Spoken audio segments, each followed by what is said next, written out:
warahmatullahi wabarakatuh. Halo semua, perkenalkan nama saya Alifia Putri Azahra.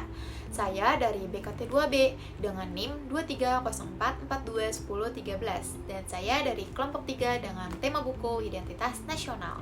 Nah, di sini saya akan mereview sebuah buku yang sangat menarik yang berjudul Media, Budaya, dan Politik di Indonesia.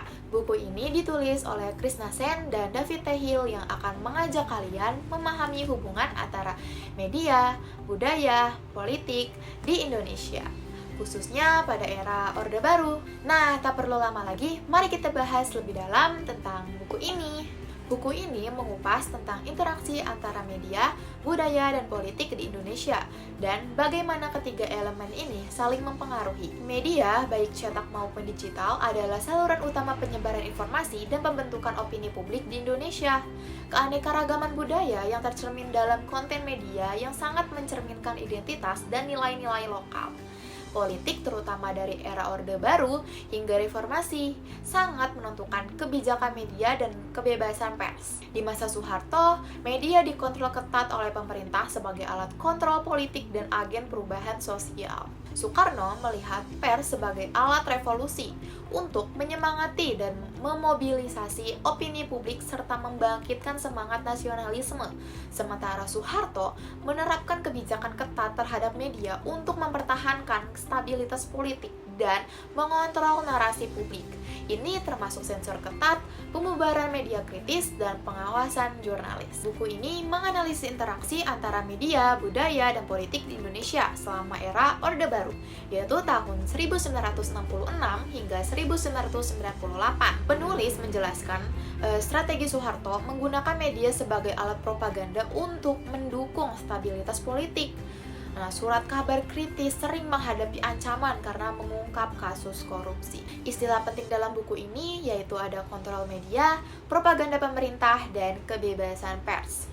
Kontrol media merujuk pada pengawasan pemerintah terhadap informasi, propaganda pemerintah pada penggunaan media untuk menyebarluaskan pesan yang mendukung kebijakan, dan kebebasan pers yang terbatas selama Orde Baru. Batasan ini mempengaruhi kualitas jurnalisme di Indonesia. Radio dan televisi diawasi ketat oleh pemerintah. TVRI adalah satu-satunya saluran televisi pada saat itu. Radio juga diawasi serupa seperti televisi. Nah, meskipun begitu, banyak siaran edukasi untuk anak-anak pada saat itu. Tak hanya itu, berita sering disesuaikan dengan kepentingan pemerintah, menjadikan media massa alat propaganda. Industri film dan penerbitan buku juga mengalami sensor yang ketat, dengan banyak karya yang dilarang. Musik pun diawasi ketat dengan lagu-lagu yang tentu dilarang untuk diputar kepada masyarakat. Pada akhir tahun 1990-an, krisis ekonomi Asia memicu demonstrasi besar-besaran menuntut reformasi dan pengunduran diri Soeharto. Krisis ini menyebabkan inflasi yang tinggi dan penurunan kualitas hidup. Media mulai melaporkan kondisi sebenarnya, meskipun dengan resiko yang besar, dan internet memperluas akses informasi. Krisis legitimasi Soeharto diperpanjang oleh tekanan publik yang menekan ketidakpuasan meledak menjadi gerakan besar. Dengan berbagai kalangan menyuarakan perubahan, akhirnya Soeharto mengundurkan diri pada tahun 1998, membuka jalan bagi era reformasi. Buku ini memberikan gambaran mendetail tentang bagaimana pemerintah Orde Baru menggunakan media untuk mempertahankan kekuasaan dan mengendalikan narasi publik.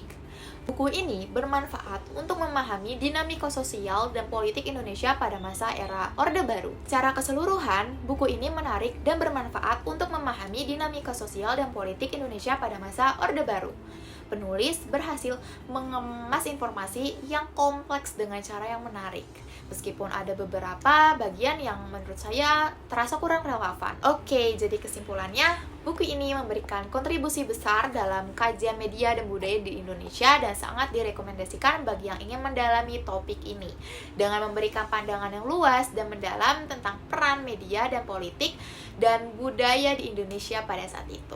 Buku ini menjadi bacaan yang sangat berharga untuk siapapun yang ingin membacanya. Mungkin cukup sekian video review buku dari saya. Semoga video ini bermanfaat untuk orang banyak dan saya memohon maaf bila ada kata yang salah. Terima kasih. Wassalamualaikum warahmatullahi wabarakatuh.